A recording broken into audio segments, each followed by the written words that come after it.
नमस्कार।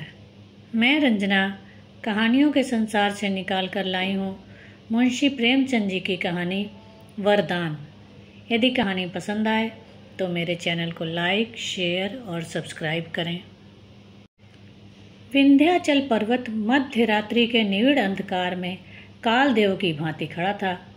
उस पर उगे हुए छोटे छोटे वृक्ष इस प्रकार दृष्टिगोचर होते थे मानो ये उसकी जटाएं हैं, और अष्टभुजा देवी का मंदिर जिसके कलश पर श्वेत पताकाएं वायु की मंद मंद लहरों में लहरा रही थी, उस देव का मस्तक है। मंदिर में एक झिलमिलाता हुआ दीपक था जिसे देखकर किसी धुंधले तारे का भान हो जाता था। अर्धरात्रि व्यतीत हो चुकी थी। चारों ओर भयावह सन्नाटा छाया हुआ था।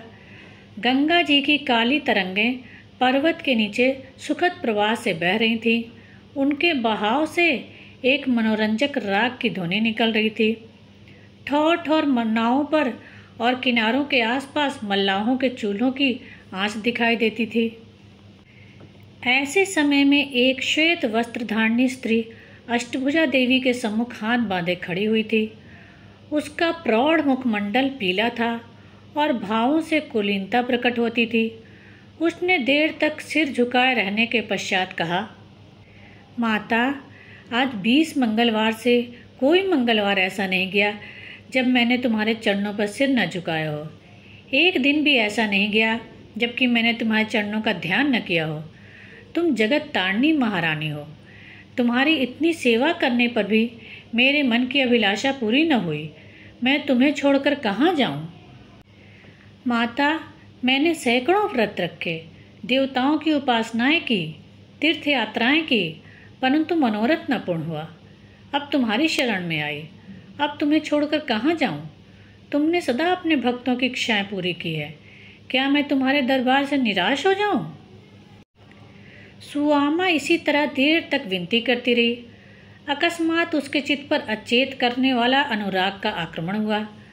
उसकी आंखें बंद हो गईं और कान में ध्वनि आई, सुआमा, मैं तुझसे बहुत प्रसन्न हूँ। मांग, क्या मांगती है? सुवामा रोमांचित हो गई। उसका हृदय धड़कने लगा।